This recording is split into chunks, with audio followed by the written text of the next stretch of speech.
When you first watched Arcane and watched the slap scene, what was your reaction? Was it, huh?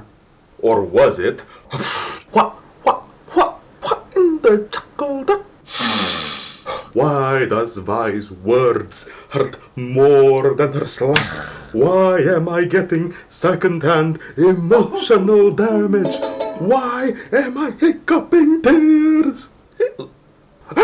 If your answer is the latter, then we are in the same boat. So, I did the courtesy of spending months overanalyzing why the bars that Vi spat cut deeper than the bar that pierced Milo. And I suspect that the culprit is emotional investment, today's topic. And if your answer is the former, then I'm not sure why you clicked on this thumbnail. So why did emotional investment cause such a visceral reaction? Wasn't the reaction caused by the act of slapping itself, since slapping bad? No, not really. Because in storytelling, without emotional investment, the destruction of a billion, trillion, even gajillion lives feels meaningless compared to a feeble slap on the face. Even one done by a tiny pet furball. If that boop marks little Miss Petunia's lowest moment. She only wanted to be a good friend to Sir Poopslot the hamster, but then she got a bit too playful, and suddenly, hamster slap! Sir Poopslot shivers in her palm, gazing upon her with eyes that echo the phrase she knew too well. She was a bad friend. And now little Miss Petunia is truly, utterly alone. She didn't know better. But how could she, when the only reliable friend she knew was the playful MMA-grade slaps from her alcoholic stepmother? Do you feel the difference? Good. It's the emotional weight, which comes from emotional investment, which requires exploration of those emotional themes by the writer, who must risk feeling vulnerable in order to absorb the experience from the emotional themes process, our main focus, thereby illuminating all the necessary emotional stages that the writer needs to guide the audience to reach the crescendo depth they wish to translate. And oh boy, did Arcane translate. They even sought to translate deep, painful emotions, and did so with integrity, which most films, past and present, tend to either shy away from, opting for a more light-hearted, digestible, and emotionally safe drama, or approach it, but with little integrity, causing the emotional crescendo to feel hollow, unearned, and yet still expects praise from the populace for simply attempting to portray depth. This one in particular is more commonly known by its marketable name that veils its pusillanimous nature: melodrama, the scourge of cinema, the nemesis of catharsis, the bane to my life's purpose. Okay, maybe that's a little melodramatic. Curse you, the irony of overly despising melodrama! But as you can observe, even the writers who don't intend to cause these unfortunate outcomes may still stumble upon them.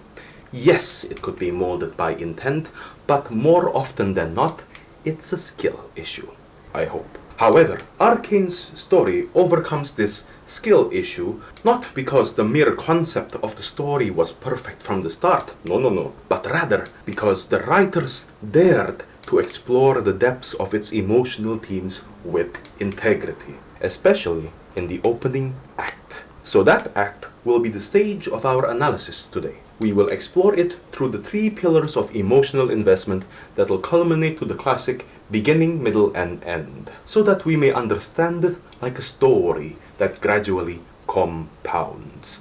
So, let's discuss the traits that I think made Arcane's Act 1 a well-crafted emotional investment unicorn that feasts on tragedy and farts out rainbows of tears. The emotional theme setup. What does it do?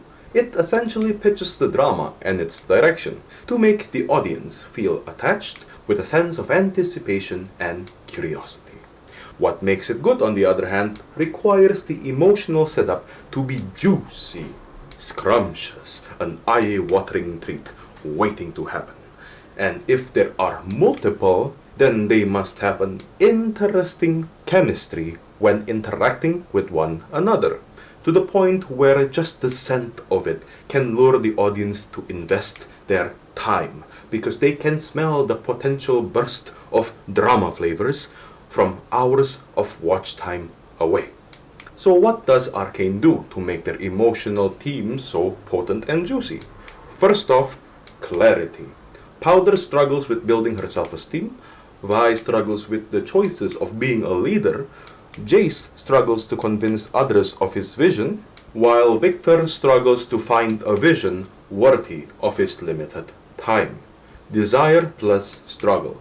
That is what makes an emotional theme.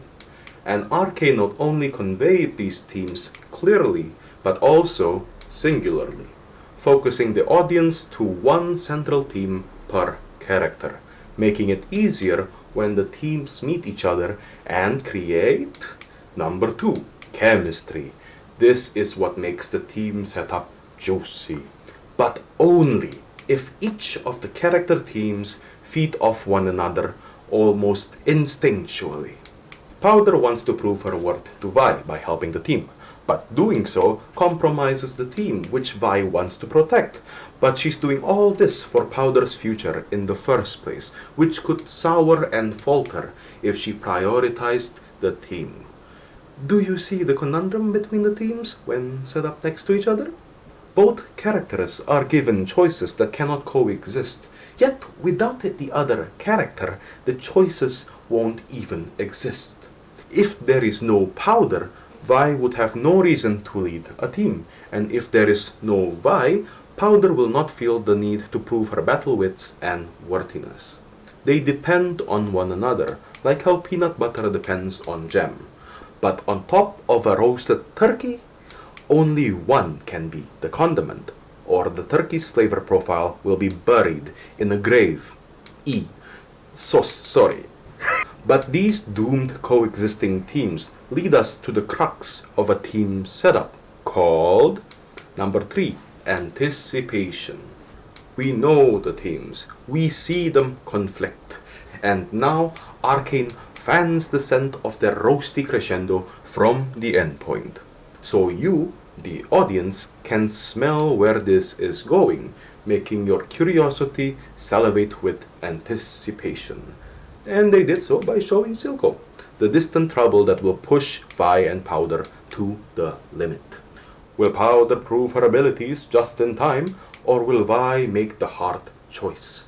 This is the ideal goal of an emotional theme setup, as you are primed for an emotional curiosity that can only be satisfied at the end. So, is that quality of setup enough for the audience to emotionally invest? No, not really. While setup gives us clarity, chemistry, and anticipation, those are just the basic ingredient structure to create an emotional dish. They're uncooked and raw. So let's see how Arcane cooked this setup into a dish that will keep us wanting more. Behold, the narrative cooking process, the emotional build-up. If the theme setup gave us the what, the build-up gives us the how. So how does one build or cook a theme? Well, it's of course done by introducing the characters, the ingredients, to heat. Heat is conflict that pushes a character to emotionally respond. And how they emotionally respond will produce emotional flavors called tension. Because during this response period, the character can show something that demands the audience's emotional attention. And this something is called hidden emotions. Do you know that feeling when your bestie says they're fine, when they're not really fine, but wants you to insist as if you're the one who'll eat a tub of ice cream if they don't spill the beans? And if you just take it at face value, they'll start doing the long sigh, the cutesy sad tone as if they're 5 and dropped a cookie. Heck, they'll even steal your fries to doodle a sad face emoji and ooh if they have to. These are hidden emotions, and detecting them is what can make them rewarding. Because when you catch them in those silent gestures and expressions, it feels like you cracked their code.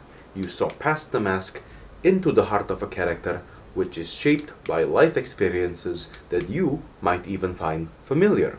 This is where the feeling, ha, I know that look, and ew, cringe, comes from. Because if we have experienced something similar to cause such behaviors, this will typically make us form an emotional opinion. Have you outgrown the behavior? If yes, you could feel pity and protectiveness towards the character, or cringe and despise, depending on how favorably you felt about yourself when you displayed those behaviors. And if you haven't outgrown it, you could feel deeply attached to the character, or even evade the story altogether because it's too relatable and you are not ready to face the mirror of your own behavior. Either way, you're likely to form an emotional opinion if it's a behavior you recognize, and by doing so, you either attach or detach yourself with the character emotionally. And if you attach, you will keep watching the show, investing your time and emotions further. And Arcane knows this, thus capitalizes on it. Just look at Powder and Milo. Every single one of their interaction hides emotions. Powder never directly says how his words cut her down, but you can see it. The hesitation when she tries to answer back, the flinch when she hears him dissing her in secret, and the embarrassed look, hoping Milo would change his tune when she finally jumps the leap he said she would not even dare. Those little cracks of insecurity is what makes Powder feel real, and what keeps us who recognize those details glued to her. But as fun as building tension is, it is still heat, and like cooking, if anything's heated too long, it can burn the flavors bitter, causing something called tension burnout. Because emotional damage after emotional damage will cause exhaustion. Where is the hope, the emotional resting point? As without one, you're just leading the audience into bitter despair. So, let me introduce you to tension dynamics via spoken emotions. If hidden emotions create tension, spoken emotions release it. And understanding how to fluctuate the tension dynamics allows the story to release enough hidden tensions from burning bitter, but still keep enough tension to build on for the finale. It's a game of push and pull to give the audience breathing room and the hope that there is an emotionally satisfying crescendo waiting at the end. And the brilliance of Arcane is that even when it released bits of tension, it still kept building more since it pairs emotional themes that conflict. It's the conundrum from the setup we talked about earlier. You can see this clearly when Vi confronts Powder in episode 1. Powder's hidden emotions reached a boiling point after the eavesdropping scene, and Vi released Powder's tension by making her voice out her feelings. And to calm it, Vi encouraged her at the rooftop, reframing her mistake in a positive light as a lesson to be stronger. Powder's tension resolved. The audience smiles and goes, "Oh!" However, this decision will come to haunt Vi later, because remember her emotional theme?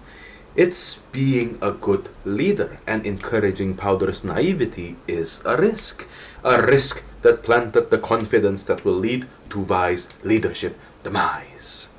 These are hidden emotions planted by the writers, so even when the tension lowers, it's still building. This efficient tension strategy causes the audience not to feel burnt by the constant hidden emotions, allowing them to keep anticipating and investing their emotions as the tension keeps building under their noses, causing the phenomena of binging shows in one go, because they expect all this emotional tension to burst at some point, and they are impatient to taste all of it. And that burst of emotional flavors happens at the grand finale called The Emotional Crescendo. The Emotional Crescendo. This is why we watch cinema, why we love stories, and why we live longer as we hope to feel more of it, be it in fiction or reality. Because in stories, this is the very essence of life. A person's important life journey condensed into the span of a few minutes or moment, where all the flavors of their humanity lay bare for us to taste in but a glimpse that feels like a lifetime. This is where all that emotional build-up that was meticulously set up explodes. And boy, did the flavors Arcane simmered slap! Why? Because all that tension we felt was boiling was released, expressed. No dangling threads to make us ponder unsatisfied. The scene answered all of our anticipation questions, and they did so by making Vi and Powder scream their emotions in the most no punches held back way possible. Which is another important factor. Vi did not restrain herself immediately after the slap. Powder did not apologize or hold back her tears. The emotions weren't muted for digestibility. They were amplified with the rain, the fire, the ominous serious music, the voice crack, and the expressions. But it wasn't over the top either. It only expressed the tensions it already earned, preventing confusion. Like if Vi said, "This is why Mom never loved you," which, yes, will be much more dramatic, but it is out of the blue, tensionless, causing confusion, cheapness, and cheese. By knowing what they can't do, the writers tried to maximize the emotional intensity with what they had to achieve catharsis, which is basically the peak of emotions, coming from tragedy or triumph of something you've emotionally invested towards. This is why, despite the scene being a tragedy, most of us still adore it, rewatch it, and find it so iconic. That is the ironic nature of catharsis in cinema. But does that mean if Act 1 ended in a triumphant way instead, we would get a similar emotional kick or better? Yes, that is certainly possible, and most films actually work towards a triumphant crescendo, but usually after a tragedy. However, that would require the choices Vi and Powder made to lead towards a triumphant crescendo.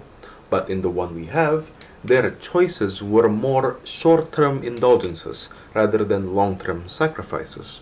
Vi encouraged Powder when she should have taught her to understand her limits. Powder sought to disobey Vi because she wanted to prove that she could help. These choices don't go against the nature of their emotional themes, which would have needed a thematic sacrifice. So instead, they become indulgences, which logically leads to tragedy. Unless you want to reward indulgent habits and behaviors, which is morally debatable, but it definitely results in no emotional growth. And for stories, you typically want emotional growth, or else it becomes docile, repetitive, stagnant, and leaves the audience with a sense of emptiness or frustration after all the drama because the characters learned nothing. But the brilliant thing Arcane did was that they planted a triumph before the tragedy. Remember Powder's expression when she got thrown off a 3-story or more building? She was proud. This is a win, a triumph that we can feel without a single word. But why? Tension. It's always tension when it comes to emotional production. Powder failed to make a bomb, so she wanted to prove herself, and she did. But because she felt this emotional high point, the impending drop to tragedy hits even harder. And that is perhaps the last emotional narrative decision that I think made the crescendo as emotionally intense as it is. But let's wrap up to the opening question and use the ideas that we just learned to really challenge the concept that the slap on its own is enough to master the emotional reaction Arcane has.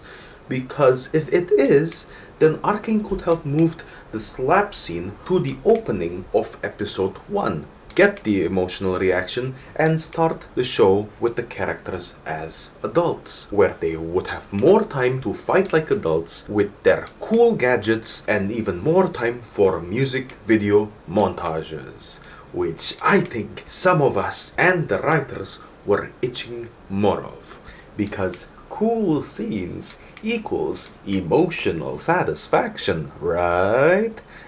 Wrong, probably. Because you may get emotional wonder from the fights or shock from the slap, but not emotional satisfaction, especially not catharsis. Why? Let's start with the most obvious one. No tension. What do you expect when you pop a balloon with no hidden emotional gas inside, if not a balloon with the hole? There will be no burst of emotions when you see it, just emotional shock and sympathy. You will be less, oh, the pain, the tragedy, and more like, oh, I feel so sorry for this kid who I know nothing about. But what if I spoke all the context we needed to care about the slap? Blunder again. Spoken emotion requires tension, which holds hidden emotions to feel emotionally satisfying. So if Vi tells Powder why she's about to do what she's about to do and how it makes her feel, she is not releasing tension, she is releasing information, where we will be listening with logic, causing sympathy instead of feeling, to produce empathy, which requires emotional investment and attachment. It would not feel like cinema. It would feel more like a therapy session where you're paying a streaming subscription to hear the patient. And doing so would really kill the audience's attention for any show. Because no tension equals no satisfaction equals no attention. But what if we tried to make Jinx and Vi organically reveal the story of their childhood afterwards, with silent hidden emotion moments? Wouldn't that save more time and still give the context we need to feel all the emotions at the present? Oh, well, okay, now this one is tricky, because yes, adding hidden emotions that reveal the character's past would add context and tension. This is even the catalyst for why many writers find flashbacks lazy. But the one thing that limits the impact of this method is the effect of nostalgia. If we start with the flashback will feel like the present. So when we move forward and the memories of it proves to influence the character's decisions, it would feel nostalgic, as if we were the character feeling their history. If you saw the balloon of the past popping, you would remember its intensity forever. But if you know that the balloon popped and the writers are trying to fill it with tension, you would most likely poke a tiny hole so that the tension would leak, so you won't be surprised by something you already know will happen. And thus, you, the audience, would care more about the present balloon that hasn't been popped yet. And I think Arcane's writers suspected this, and thus decided to dedicate Act 1 of Season 1 as the foundational flashback of all the main characters' drama. An integral choice that ensured the crescendo of Act 1 would stay with us, not just as a memory, but as a nostalgic ache that becomes more potent over time. Wow, that was a long presentation. Okay, we have reached the end of today's presentation. So let's conclude what we've discussed so you may go off your merry way with the knowledge on how to inflict emotional damage like Arcane. I hope. So, Arcane's emotional damage doesn't hinge on an end result, like the dramatic slap. It hinges on the process of creating emotional tension and releasing it. They planned ahead by building emotional teams that have conflicting chemistry, as well as the direction they're headed. Next, they built the meat upon this plan by creating hidden emotions, which causes tension, and releasing bits of it strategically via spoken emotions to prevent emotional fatigue and create attachments of hope. Finally, Arcane releases the built tension in one climactic scene, answering all the boiling tensions, causing catharsis, leading us to the Arcane emotional damage writing principle. No matter how grand a tragic or triumphant moment is, without the process to earn its tension and thus investment, the emotional crescendo felt will fade as quickly as it was flashed. Of course, this begs the question, how do you know how to plan the stages, build the tension, and form the crescendo of a story? Well, you could either research the tendencies of your emotional themes or even dig deep into yourself if it's something you know. But either way, you must understand the heart of the emotional theme or story, which happens to be the topic of our next discussion on Arcane's writing. So, until then, have fun planning, imagining, and writing. Timberly yours, Bookshelf Beaver.